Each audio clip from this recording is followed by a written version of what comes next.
Sa panahon ng kolonyal na Pranses noong 1917 sa Senegal, isang lalaking nagngangalang Bakary ang nakitang nagpapastol ng mga baka kasama niya.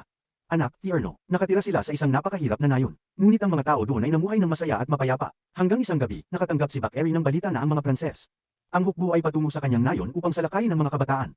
Matatanda para sa kanila na kunin sa pamamagitan ng puwersa. Sa oras na iyon, nagaganap pa rin ang unang digmaang pandaigdig at ang France. Kailangan ng maraming sundalo para lumaban sa Germany. Dahil sa kakulangan ng mga sundalo, France, sa pilitang dinala ang mga kabataan mula sa mga nayon ng ang mga bansang kanilang sinakop para sanayin bilang digmaan, mga sundalo, upang maiwasan ang mga kabataan sa nayon. Kinuha, dinalak ni Bakary at ng iba pang mga ama, kunin ang kanilang mga anak at tumakas sa nayon. Dumating ang hukbong Pranses, ngunit sa kasamaang palad, natuklasan ang kanilang plano. Tierno at ang iba pa. Ang mga kabataang lalaki ay nahuli at dinala sa mga Pranses, military training camp na matatagpuan sa Senegal. Nang bumalik si Bakary sa nayon, nakonsensya siya at humingi ng tawad sa asawa, dahil sa hindi pagprotekta kay Tierno. Kanyang asawa, aking gulat niya nang marinig na dinala ang kanyang anak. Ngunit wala akong magawa, nakikita ang kalungkutan. Sa mukha ng kanyang asawa, pinanggako ni Bakary na kahit ano ang nangyari, iuwi niya ang kanilang anak.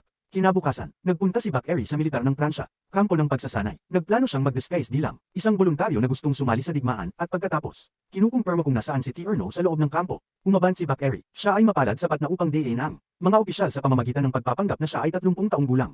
At pagkaraan ng ilang pagsubok, umasa siya. Ang pagsubok at tinanggap sa hukbo, habang ang lahat ng mga sundalo ay natutulog ng gabing iyon. Palihim na ginaisang ni Bakary si Tierno at niyaya ang ibang mga kabataang lalaki na sumama sa kanya sa pagtakbo. Malayo, sa kasamaang palad, ang kanilang pagtatangka ay hindi nagtagumpay. Nang malaman ng mga gwardya ang kanilang plano, at inaresto sila, gayon din, mula noong Bakary at Tierno ay itinuturing na provocators, sila ay sinintensyahan ng 1 linggong pagkakulong. Nang matapos ang pagsasanay sa digmaan makalipas ang 1 linggo, lahat ng mga sundalo ay dinala sa France. Nasaksihan lamang na maraming sundalo ang namatay sa digmaan. Sa sandaling dumating sila, sinabihan ni Bakary si Tierno, magtago habang siya ay gagawa ng paraan upang makatakas. Noon ay pinangalanan ng isa sa mga batang sundalo. Sumama si Adam sa pagtatago sa kanya. Matapos makarating sa magkakilala, naging silang dalawa. Malapit na, habang naghihintay sila, 2 matandang sundalo, nilapitan at kinulong si Tierno. Sa halip na tumulong, tumakbo si Adam para iligtas ang sarili. Dahil tumanggi siya, upang ibigay ang kanyang pera, si Tierno ay binugbog hanggang sa isang pulpol.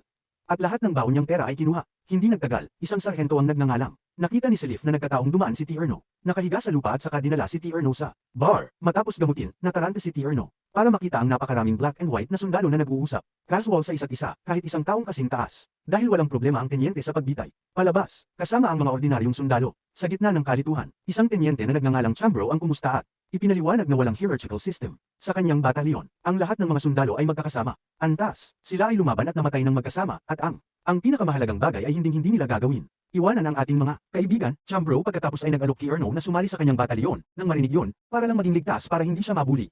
Matandang sundalo muli, tinanggap ni Tierno ang alok. Sa kabilang banda, sinusubukan ni Bakary na magbago mga dibisyon upang maging isang dibisyon ng kusina, ngunit kapag sinalubong niya ang pinuno ng kusina at nagpaliwanag, ang pakay niya, sabi ng pinuno ng kusina, aabutin siya ng 30 euros para maging isang manggagawa sa kusina. At dahil walang ganoong uri ng pera si Bakary, itinaboy siya ng ulo ng kusina at sinabihan siyang bumalik kapag nakuha na niya ang pera. Sa mismong sandaling iyon, isang pag-atake ng bomba mula sa biglang niyanig ng German Air Force ang gusali. Nagmamadaling pumila ang mga kawal, naghihintay, mga tagubilin. Lumapit si Bakary at sinabi kay Tierno tungkol sa plano niyang lumipat sa kusina, dibisyon. Pero nung nalaman niya lahat ng pera ng anak niya, may kinuha, nang hina si Bakary. Hindi nagtagal, dumating ang kapitan at ibinigay ang utos habang nagpapaliwanag na ang susunod na pagsikat ng araw.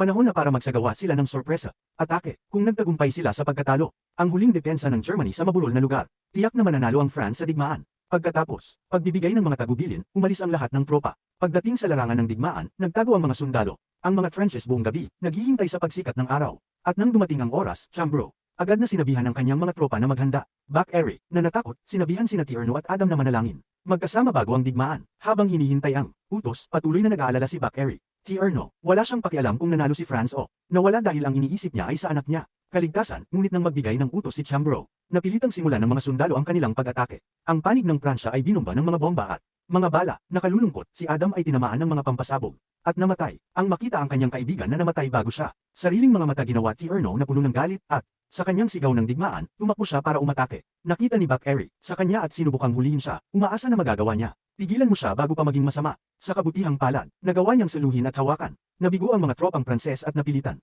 Urong, bilang resulta ng pagkatalo, maraming sundalo nauwi sa pagkamatay. Nang makita ang kanyang mga kawal sa kawalan ng pag-asa, sinubukan ni Chambro na hikayatin sila bilang kailangan nilang manatiling alerto hanggang sa tulong.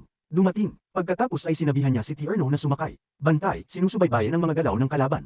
Kinaumagahan, nang hindi nalalaman ng sinuman, dahan-dahang gumagapang sina Bakary at Tierno upang masiguro ang katawan ni Adan para sa libing, at pagkatapos Natapos na nilang ilibing at ipagdasal si Adan. Nang babalik na sila sa trench, aksidenteng nakakita ng pera si Bakeri sa isa sa katawan ng mga sundalo, at dahil kailangan niya talaga ang pera, kahit na ang kasalanan, kinuha ito ni Bakeri.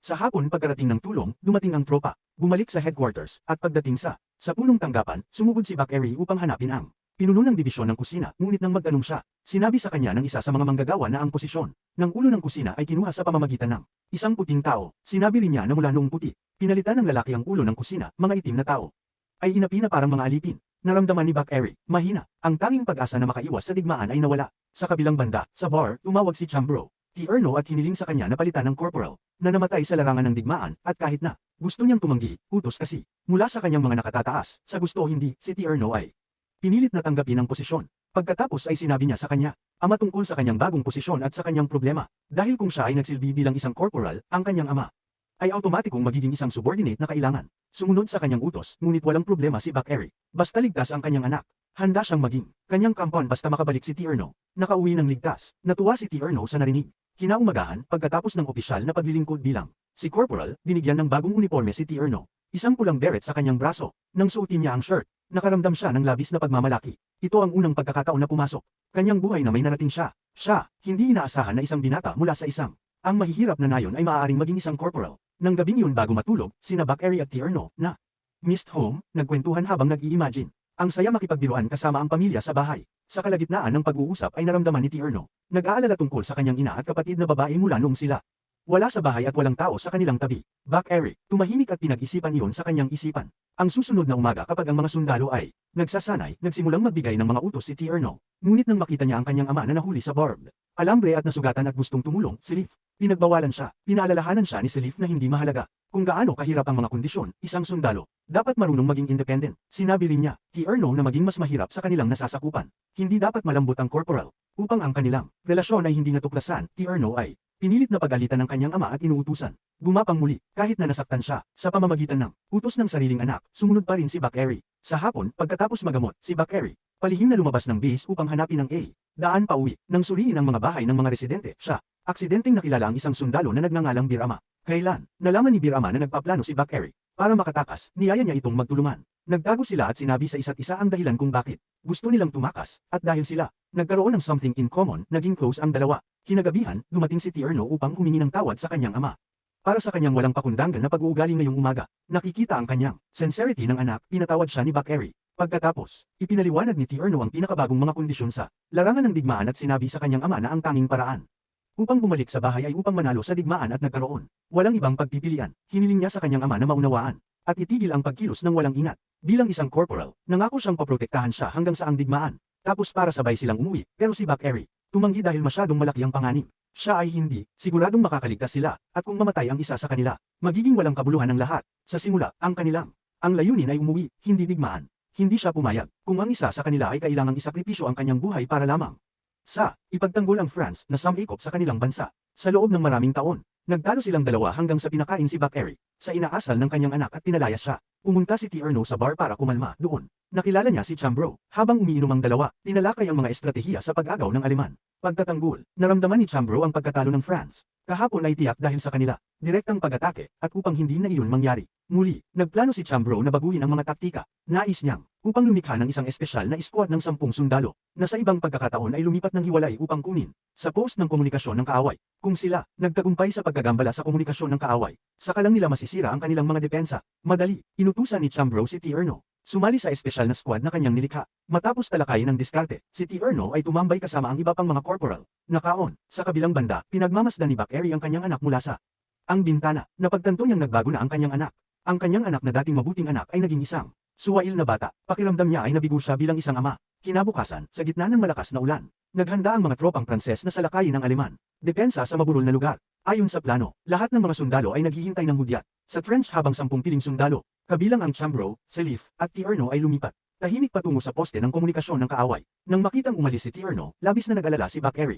After waiting 4 hours, kasi T. Erno pa rin hindi pa bumabalik, pilit na sumunod si Bakeri. Siya, sinubukan niyang gumapang patungo sa depensa ng Aleman ngunit natigil ang kanyang paglalakbay nang makakita siya ng isang fox na nakulong sa isang barbed wire. Sinubukan niyang tulungan ito, at kailan nakatakas ito, masaya siyang ngumiti, umaasa na siya at ang kanyang anak ay maaari ring makalaya at makauwi. Nang bumalik si Bakeri sa trench, si Birama, Sinabi sa kanya na mayroon siyang kakilala, isang sundalo na namamahala sa transportasyon ng mga patay na sundalo na handang tumulong. Makatakas siya hanggat nagbayad sila ng mataas na presyo. Sa gitna ng chat, Chambro at Ang bumalik ang ibang mga sundalo. Ito pala, lahat sila ay nabigo at napilitang umatras. Nang malaman ni Bakeri na naiwan si Tierno sa likod, galit na gusto niya bugbugin si Chambro. Hindi nagtagal, sa kabutihang palad ay lumitaw si Tierno nang hindi nasaktan. Bitbit si Silif na nabaril. Sa kasamaang palad, hindi mailigtas ang buhay ni Silif. Sa kabila, kamay, dahil naglakas loob siyang lumaban. Kanyang superior, si Bakeri ay sinintensyahan ng pagkakulong. Tinawag ni Chambro si Tierno sa kanyang silid at sinabing siya. Alam na niya na si Bakeri ang ama ni Tierno. Nagpanik si Tierno, ngunit sa kabutihang palad, si Chambro ay hindi. Isip, naunawaan niyang normal lang kay Bakeri. Magalit dahil nag-aalala siya sa kanyang anak. Ngunit sa digmaan, ang pagiging sobrang proteksyon ni Bakeri ay maaaring ilagay sa panganib ang ibang mga sundalo, kaya gusto mo man o hindi. Napilitang ihiwalay ni Chambro si Bakeri, kanyang batalyon. Nang marinig iyon ni Tierno, desisyon, maaari lamang siyang manahimik.